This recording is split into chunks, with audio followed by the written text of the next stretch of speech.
बिस्मिल्लाहिर्रहमानिर्रहीम। आप देख रहे हैं चैनल दी पॉइंट में वहीद अजीज आपसे मुखातिब हूँ।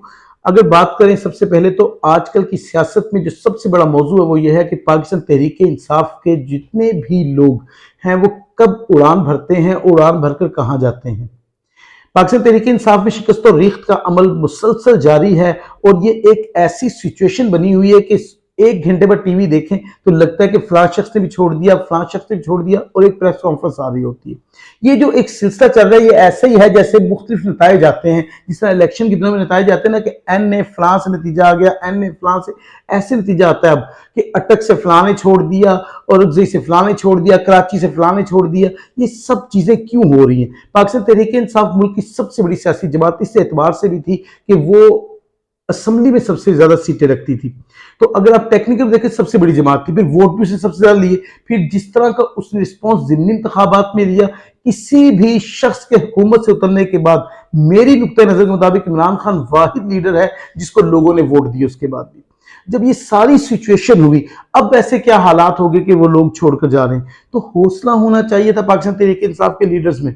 उन्हें डट के खड़ा होना चाहिए था, उन्हें मजबूती के साथ। जब आप कोई बड़ा स्टांस लेते हो, आप सोचते हैं हमारे पास विजन है, आप सोचते हैं हमारे पास मौकफ है, हम अपने मकसद पे खड़े हैं, तो मकसद पे फिर आप 4 दिन की जेल ना काट सके, आप कम अज कम डट के तो खड़े होते फिर अपने मौकफ पे, अपने विजन पे। अगर आपको लगता है कि आपका विजन बड़ा मजबूत है तो आपको फिर खड़े होना चाहिए था, डटकर अपने लीडर के विजन के साथ खड़े होना चाहिए था। लेकिन यहां तो हर एक घंटे बाद एक शख्स जो है वो छोड़कर जा रहा है। वो लीडरान जो अपने आप को सफ़े अव्वल के लीडर कहते थे, बड़ी बड़ी प्रेस कॉन्फ्रेंस करते थे और वजारतों से उन्होंने बाकायदा लुत्फ भी उठाए। अब जब मुश्किल वक्त आया पाकिस्तान तहरीक इंसाफ पर तो सबसे पहले उड़ान भरने वाले वही पंछी थे जो सबसे नुमाया बैठे हुए थे पाकिस्तान तहरीक इंसाफ में।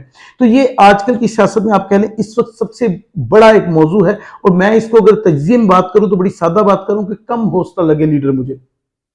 अगर बात होती डट के खड़े होने की तो फिर समझ आता कि विजन के साथ खड़े हैं, मजबूती के साथ खड़े हैं, लेकिन मजबूत होकर खड़े नहीं हो सके। इससे पहले भी कई जमातों मुश्किल वक्त आए लेकिन उनके लोग किसी ना किसी तरह खड़े जरूर रहे। पाकिस्तान तहरीक इंसाफ ने एक मतलब फिर साबित किया कि उनके वर्कर हो सकता है मजबूत असाब के हो गए हों, लेकिन उनके लीडरान जो हैं वो अभी भी बर्गर टाइप ही हैं कि वो ज्यादा वक्त नहीं गुजार सके और मुश्किल वक्त को सह नहीं पाए। हुकूमत तो हमेशा जो जिसकी भी आती है वो इंतकामी कार्रवाइयां करती है। पाकिस्तान तहरीक इंसाफ ने भी ऐसे कई इकदाम किए होंगे जो दूसरी पार्टीज के अगेंस्ट थे। अब जब उनकी हुकूमत आई उन्होंने अपनी ताकत आजमा ली। अब यहाँ जो डट कर खड़ा रहेगा वही इस सियासत का सिकंदर बनेगा। अब जो बहुत से लोग इमरान खान के करीब के लोग जो हैं वो इस वक्त उड़ान भर चुके हैं और पीटीआई को छोड़कर जा चुके हैं। अब आज देखना यह है कि सारे मामले में इमरान खान मजबूत हुए हैं या कमजोर, ये बड़ा अहम सवाल है कि इमरान खान साहब अब अपनी सियासत को किस सतह पर देखते हैं। मगर मैं यहाँ एक बात कहूँ, जो लोग करीब से इमरान खान को जानते हैं वो अच्छी तरह से इस बात को भी समझते हैं कि इमरान खान बहुत मजबूत आसाब का आदमी है। वो जितनी मर्जी शिकस्त और रिख्त हो जाए पीटीआई में, वो अपने मकसद से या इरादे से पीछे हटने वाला शख्स नहीं है। वो क्रिकेट में भी था तो वो इतने मजबूत आसाब का आदमी था कि वकार यूनुस ने कहा कि मेरी कमर में दर्द है, उसने 92 वर्ल्ड कप में ड्रॉप कर दिया उसे। वो टॉप क्लास बॉलर था पाकिस्तान का उस वक्त। आप सोचिए इंडियन डिसीजन जो है वो इतने मजबूत डिसीजन करता है। वो शायद सईद अनवर से एक शॉट नहीं लग रहा था जो फ्लिक करता था, वो उसने कहा आपका ये शॉट नहीं लग रहा तो आप ऑस्ट्रेलिया में कामयाब नहीं हो सकते, सॉरी इंग्लैंड में कामयाब नहीं हो सकते, तो आप उसे भी यहां छोड़ दें। जब वो नए लोगों के साथ टीम को लेकर गए, आउट ऑफ फॉर्म जो है सलीम मलिक को साथ रखा, आउट ऑफ फॉर्म जो इंजमामुल हक थे उन्हें साथ रखा और बाद में उन्हीं आउट ऑफ फॉर्म लोगों से उसने फॉर्म में लाकर वर्ल्ड कप जीत लिया। ये डिटर्मिनेशन है उसका, इससे कोई इनकार नहीं कर सकता क्योंकि एक उसका ये पर्सनल डिटर्मिनेशन है। इससे किसी शख्स को इनकार नहीं, उनके मुखालिफिन भी इनकार नहीं करते इस बात से। ये वो जानते हैं कि वो शख्स डट कर खड़ा होने वाला है और अपने फैसलों पर ठहर जाने वाला है। लेकिन अब देखना यह कि ये सियासत एक शख्स का काम नहीं है, एक पार्टी बनाई गई। उस पार्टी के ओहदेदार थे जिन्होंने जरा से मुश्किल वक्त में पार्टी से राहें जुदा कर ली। कुछ लोगों ने सियासत ही छोड़ दी।